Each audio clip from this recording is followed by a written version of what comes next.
Some people feel calm when they think about their childhood, but tense the moment they think about the future.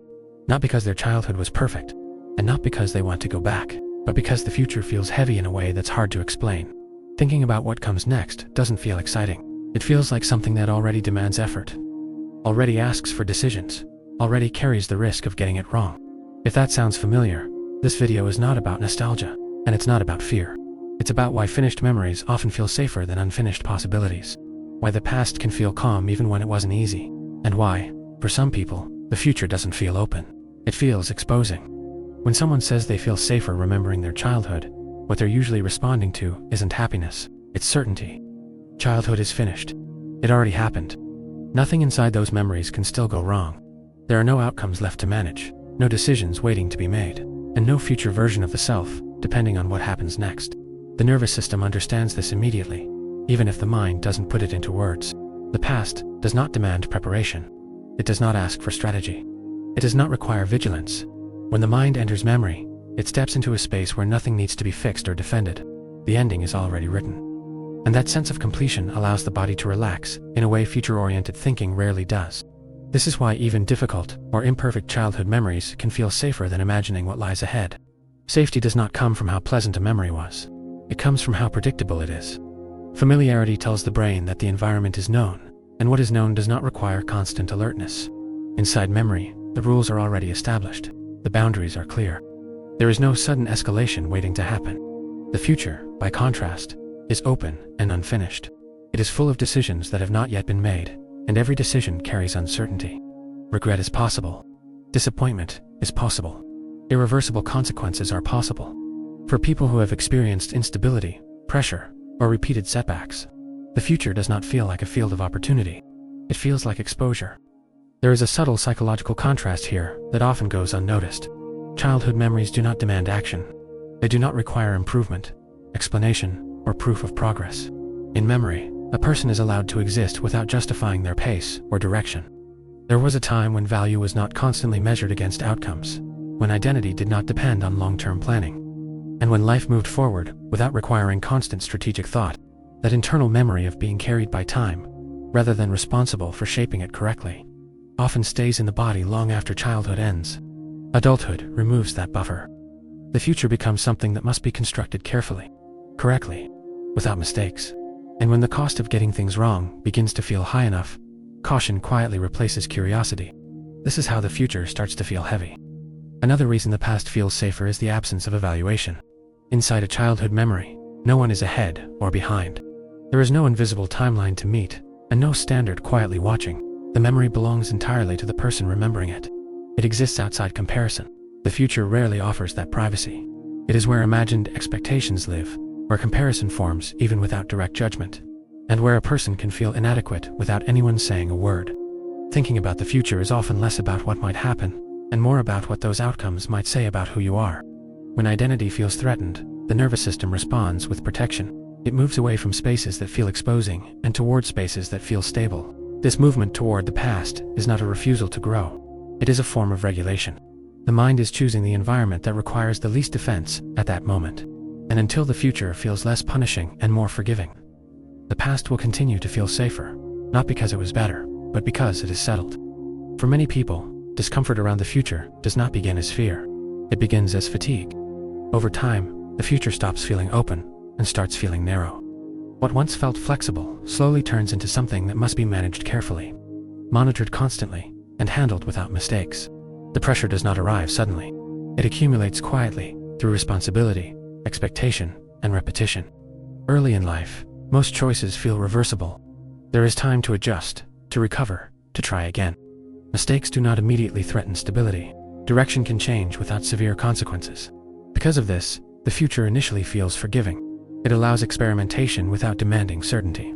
As adulthood progresses, that sense of forgiveness begins to fade. Responsibilities accumulate.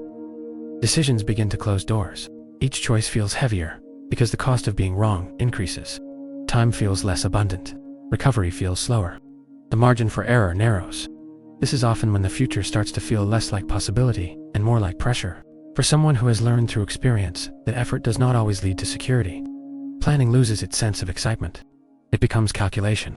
Each thought about the future carries an unspoken question about cost. What will be lost if this does not work?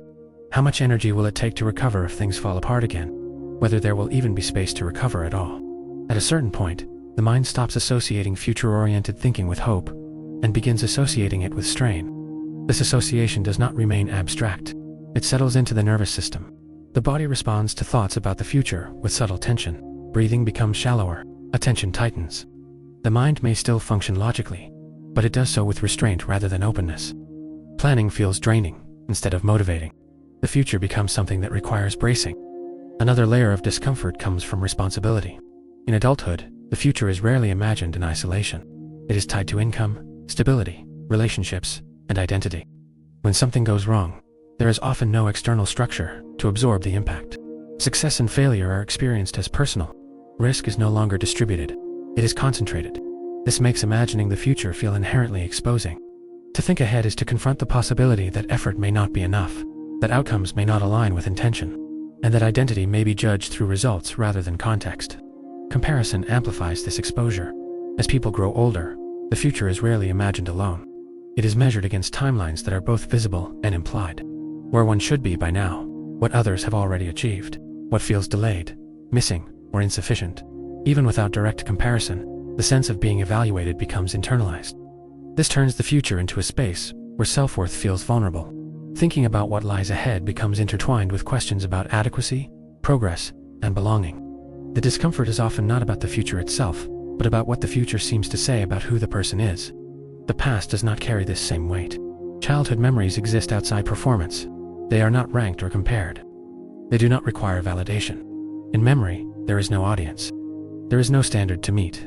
This absence of scrutiny alone can make the past feel emotionally lighter than the future.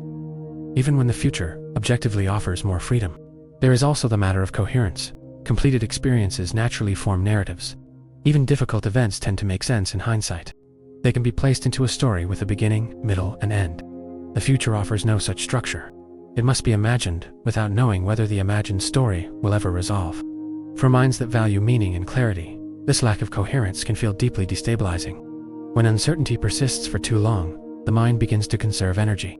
It limits engagement with what feels demanding and leans toward what feels manageable. This is not avoidance. It is regulation. Over time, this regulation can quietly become habit. The future starts to feel heavier, not because it is inherently threatening, but because it has become associated with effort, evaluation, and the possibility of loss. The mind remembers this association and responds accordingly. And when the future repeatedly feels like a space that demands more than it gives, the past naturally begins to feel safer. Turning toward the past does not automatically mean someone is stuck. In many cases, it is a pause, a form of regulation, a way the mind creates stability when the present feels fragile and the future feels demanding. When pressure accumulates for too long, the nervous system looks for an environment that requires the least defense.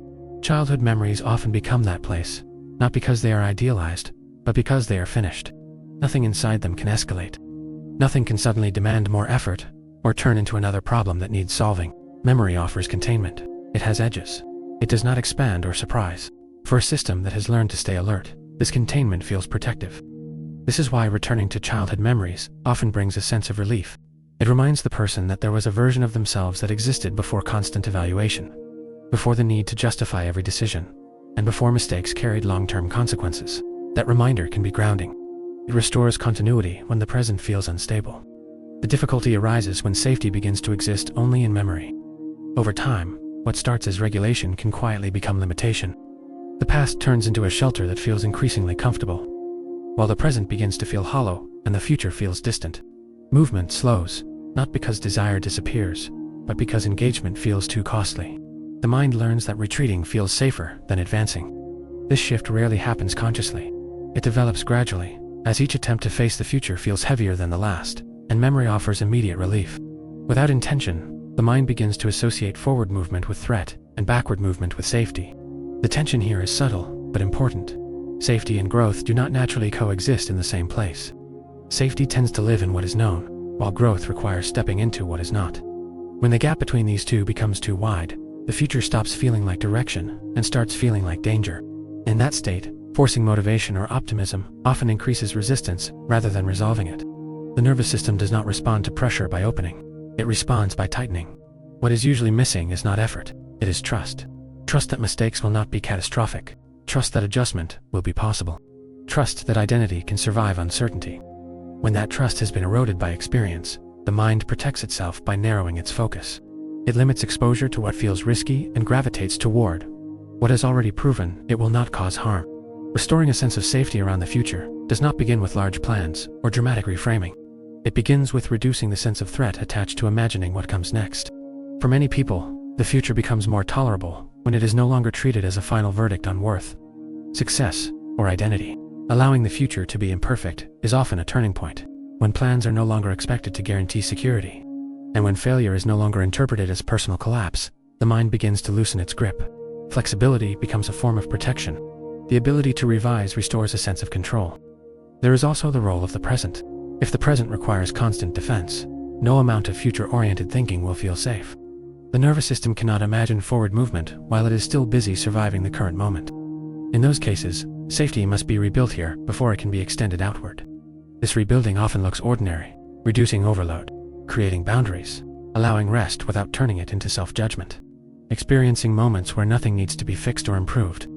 These moments teach the system that stability is possible again, even if it is partial and temporary. As stability returns, tolerance for uncertainty slowly increases. The future stops feeling like a test and begins to feel like a space that can be entered without bracing. Not a wide field of possibility at first, but a place where standing still does not feel dangerous.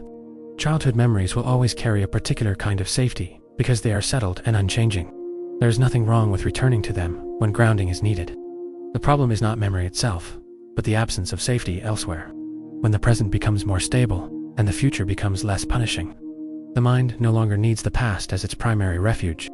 Memory can remain meaningful without becoming a hiding place. If the past feels safer than the future, it does not mean someone is unwilling to grow. It means that, at some point, the future became associated with too much pressure and too little protection. The mind responded by choosing what it knew would not hurt. Understanding that response is what opens the possibility for change.